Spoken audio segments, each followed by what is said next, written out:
My bottom line then is not that Du Bois didn't have any elitist strands or and so on, but that to reduce his scholarship to that, or to make that a major cornerstone of his scholarship, I think misses the point. You could produce science to oppress. Yes, you know, routinely, you know. But I think that people like Du Bois also says that he saw social science as a tool or a weapon for liberation. I think that one of the critical reasons why Du Bois, that philosophy is going back to Du Bois, political science, sociology. I think that it stems from the late 60s and 70s when we rebelled, when we shut these universities down. And I think that it is very important for scholars to know that during this particular time, that is the turn of the 20th century, that an intellectual school was developed in the black community that was superior to the ones that got all of the big money and was in all of the prestige and so on and so forth. I believe that when you put off being an activist, fighting for change, when you put that off in grad school because you got to get a PhD, then you become an assistant professor, then you put it off till you get tenure. And then after you get tenure, you put it off because you got to go up for full. For some people, you know, they dream of having the name cheer and all that. I would argue that all that leads to is the trained incapacity to do anything important to help change the world. It's not just sociology. I think that all that education and educational opportunities at elite universities and other places, I think that it ought to be free. The denial of a quality education to people is one of the greatest conveyors of inequality. And it's a shame and it's wrong. I think that for me, it is the quest for truth as best as you can get at it. And I think that what Du Bois and them did, they said, well, you know, we learn so much by interviewing people. They said, well, we learn so much by hanging out with them and really becoming part of the community. Then we learn so much from doing surveys. Then we learn so much from going to the archives. And I think, so the scientific method and empirical methodologies for me is that they are useful in terms of trying to get at the truth of whatever it is that you're studying. So I think it is to use another word that's becoming popular, I think it is the rigorous pursuit of truth and understanding of the human experience is what really matters. I disagree. Okay. Along the lines of this, is that I think that Du Bois' stuff is very troubling. I think it depends on what you want to emphasize. And see, I think that one of the basic ways in which people are oppressed is that they are kept away from knowing. That once they're kept away from knowing.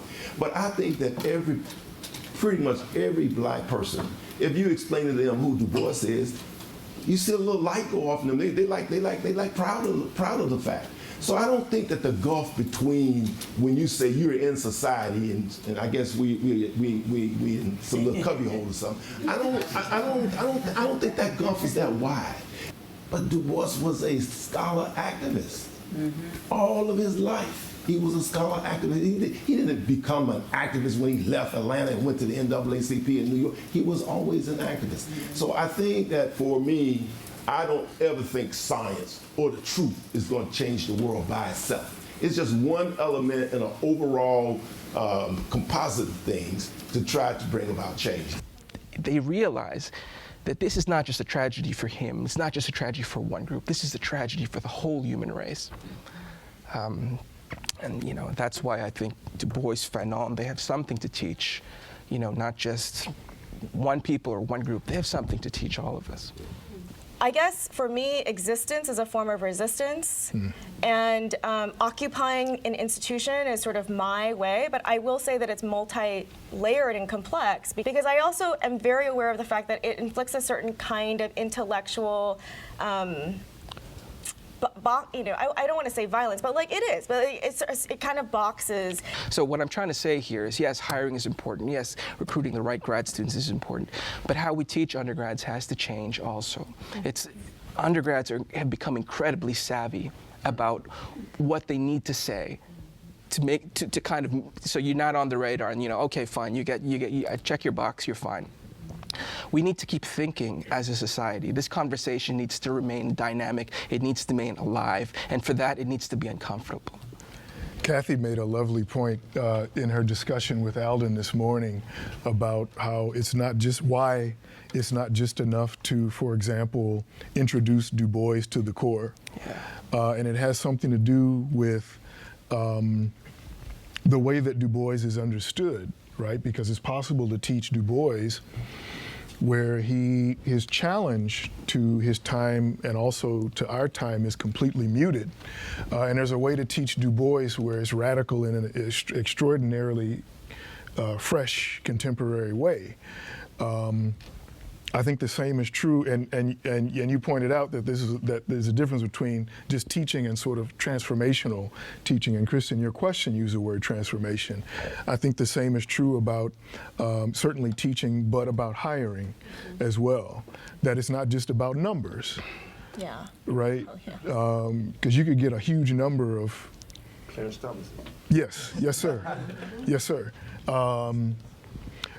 Hiring folk who are interested in transformation and who in particular are willing to turn the critical lens of sociology on ourselves, right, as a department, and thinking about the implications of our hiring and not just what we look like, but how we think and how we understand. Yes. So yeah, that's my feeling about that. Yep. Students who see sociology as a way of activism, I think, need support in understanding how to balance a commitment to excellent scholarship, right? Perhaps first and foremost, but also, because that's what we're doing, right? We're here in the academy doing scholarship, but balancing that with a commitment to social change, balancing the excellence of research with a commitment to social change. Because the last thing social movements need is crappy scholarship trying to make an impact.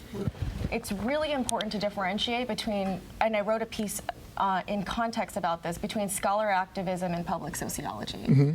Yeah, I Because just I lumped them actually together. think that there's a lot of really bad sociology science, and then like offering solutions in the media, doing that very public sociology. But when a scholar of color does it, it's considered scholar activism, or and I think that we shouldn't delude ourselves of this difference. They're valued differently and rewarded differently, and the politics of citation in this that I see are incredible. Like the golden boys that all cite each other, and the scholars of color doing the work that's contextual, that's specific, that's like embedded, that's deep. It's just called me-search. With respect to graduate student education, it's important that they get jobs. It's important that they go on the market and that they have something that they can present and that will get them jobs. But it's also important that that vision they bring to the program to begin with gets developed, gets clarified, gets elaborated. Otherwise, they miss the whole point of why they're doing this, of the vocational aspect of this kind of work. I mean, yes, you need to bring in new stuff, but it's more important that there be a real, substantial, significant diversity in who our teachers are. Right? I mean, people who see the world in profoundly different ways, in challenging ways. I think that's what's important. And it's not just a matter of kind of check the box diversity. It's a matter of my experience of the world looks different. I learned a whole bunch from reading across even subfields of the discipline, and I think they're like greatly enriched by that. But I think it's also like we live in a subfield specific. Like, when was the last time there was a job for a theorist? You know, when we talk about DuBois and sort of there's this issue about putting DuBois on the canon, is he more accepted? You know, I think that one thing we want to think about is the multiple DuBoises, and how in fact this goes back, how in fact a certain type of DuBois is being permitted. And so it's an interesting dynamic. On the one hand, this interdisciplinary push, this openness, is fantastic at Chicago. And none of us would be here probably today if it weren't for that. But on the other hand, it speaks to the limits of, I think, partly the discipline as a whole, sociology, but also the way in which sociology was configured in the 90s in Chicago at that time, and I don't know, maybe still today, or at least maybe still in recent years, and it's something to think about. And when I got here to the community, at 13 years old, I quickly learned that the University of Chicago was not a place for me. But for me, there was a profound experience to understand what it was like to think and wonder that I'd never, ever thought about before. And so it was so empowering. I didn't have to have anything because I could think and wonder. So I think that there was something about the broader intellectual culture which Chicago just kind of reflected rather than innovated on, which was this notion that race is just the variable that you enter in or not into a regression. So what are the lies that need debunking now? And I think about that when I think about what our scholarship needs to include. So if the lies are about black folks' criminality, for example, or if the lies are about, I think, there's still a lot of images about black folks' poverty and laziness and those kinds of things, which I think, again, DuBois did speak to, but maybe a more contemporary discussion or the kinds of data that DuBois was marshaling are about speaking truth to those lies now. As a policy, as it relates to sociology programs, I think, and we talked about this a little bit yesterday, I think that we have a tendency to replicate the expectations of the elite institutions. And so, I'd say two things. One, I think that there needs to be some deep reflection and discussion about that inequality in knowledge production. The inequality that goes back to the founding of the Enlightenment when, since then, the only generators of knowledge have always assumed to be white males. So we have to recognize the provinciality and particularity of the knowledge that we take to be universal, that the discipline takes to be universal. So it can't just be about adding, it also has to be about rethinking the structure of knowledge. It has to be about rethinking how we treat how we treat what knowledge is in the first place, and how we treat this idea of a universal knowledge. We really have to recognize the particularity and situatedness of knowledge. Ruben said was openness, and this is actually, I think, the Chicago sociology in the 90s was open in certain ways to intellectual ideas, even though it was totally lacking in all these things, all these ways we've talked about.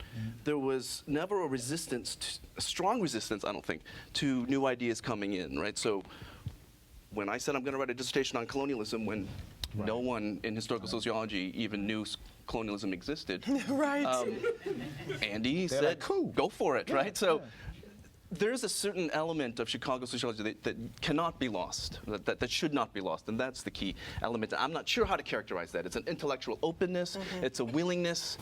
But I will also say that there's translation, yes, you have to do, but you have the burden, but also the opportunity of pushing the discipline. Right. So I just think of Julian's work, as you mentioned, colonialism was and still is not a very common word in sociology, but you are pushing the discipline and broadening the discipline. And so again, that's your burden and your opportunity.